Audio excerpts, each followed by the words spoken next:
before the show, I was perusing the internet. Do you know anything about this Stephen Colbert thing? It's from the other night, right? It's from like Thursday or Friday night. The first I've seen of it was like when you sent it. It was trending for some reason. So I went and watched the full context. He's just doing a regular monologue. I thought this might have been a TED Talk or something. But this was trending, and the main reason I found it interesting is because like the people tweeting it out, it was all this clip. It was all cut up like this. No like monologue jokes or anything were included. And it was presented like that, like how great is this? Finally, Stephen Colbert saying what we're all thinking. So I was like, oh boy, is Stephen Colbert funny again? But what I found is I realized I want this. We did a Why You Laughing that comes out this week about Shane Gillis hosting Saturday Night Live. Or the Why You Laughing was about him getting fired, but we discussed how we would approach his hosting. I realized what I want him to do, and that is this. So let's hear from Stephen Colbert. I know how numb we've become, but it's not normal. No other candidate for the presidency has ever had to pause his campaign to defend himself in multiple courts. And I would like to point out that in all 7 of his cases, no one doubts that he did these things. We're just sitting around patiently waiting to find out if the wheels of justice will grind fast enough for there to be any consequences. And the media is covering it like it's any other political story, like it's all horse race. Because it's don't get me started, Stephen. Don't get me started on this, Stephen. It's all horse race? What does that mean? I don't know if I've heard that phrase before. He's flipping out about this left-wing manufactured bullshit, trying to go after Trump, get him off ballots, and he's like, I can't believe no one's covering this, and they're letting him do it. It's because it's all fake. Shut up. Okay. My point is more. I like very serious Stephen. He sounds very emotional, like he's about to cry. This guy used to impersonate Bill O'Reilly every day. Remember when he was funny? Yeah. That's crazy. This might be one of the sharpest declines because like we've talked about Howard and Kimmel, and I sometimes say that Kimmel his change is probably more egregious than Howard Stern's. Mm-hmm. But when you look at like just one guy to another, Stephen Colbert had one good show for 10 years or whatever it was on Comedy Central for. Yep. And then just the next project he did is so bad. Terrible. It's wild. I don't know if I've seen anything that can compare to that, where he was hilarious on the Colbert Report. Mm-hmm. And literally like doesn't tell jokes. So I watched to get the full context, I watched the monologue that this was a part of. And I'm not joking. This is 2024. It's dated the other day. Maybe it was a best of or something that I'm not aware of. But it was posted the other day. And I shit you not, there's a joke later where he says something about Trump took 2 minutes to do something.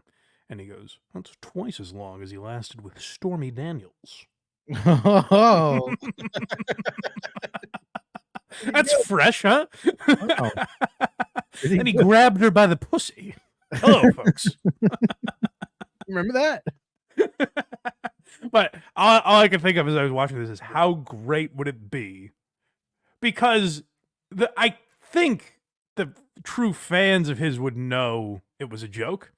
But if Gillis just came out on SNL and did that, mm-hmm. like just no jokes, just like, hey guys, we need to cut the crap and put this redheaded pig behind bars. I would love it if and he's just really passionately pleading with America.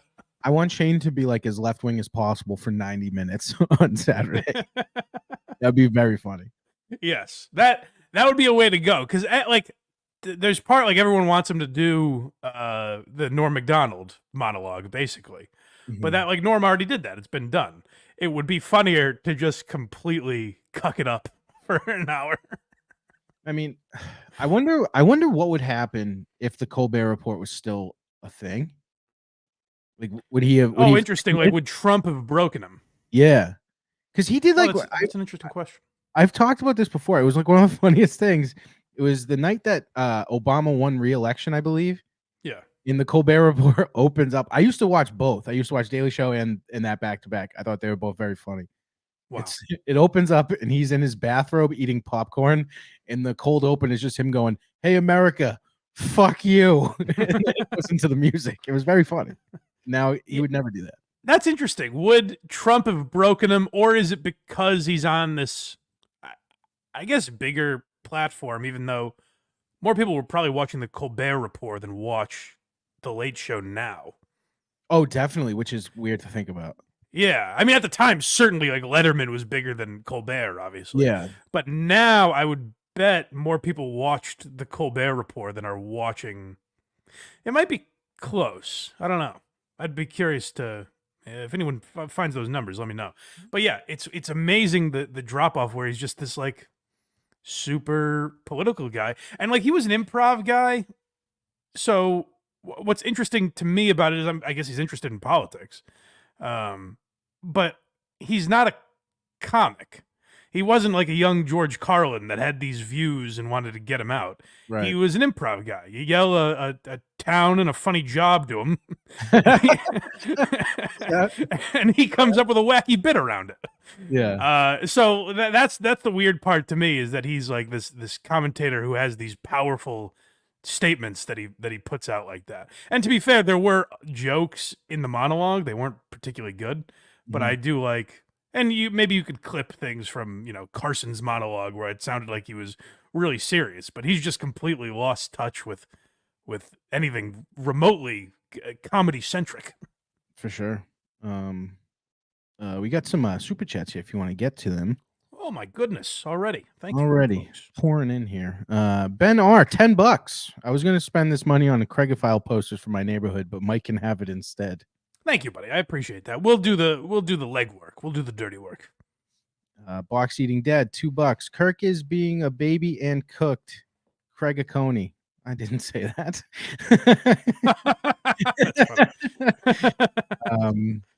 Dang Lizard, €5. Carl just thought it was easy, like stealing a parking spot from a blind man, or like Craig says, the innocence of a baby. I didn't say that either. Yeah, no, that's true. That's exactly what I was thinking about it. Murchison's Mouse, $5. I tune in for Mike and Craig, but stick around for Hack Ride. Hack Riders Unite. That's big of you to throw us in there. Most people just come and are like, when are we going to get to the Hack Ride stuff? And Cardiff Electric, $2.79. I guess I'm just last week's potatoes. Yeah, he could add Hack Ride on. But he wanted to go with the big star, He Carl doesn't. Hamburger. That is all for now. That would have been fun if he had Cardiff on. You get a perspective of what it's like to be in the hot seat with me. Yeah.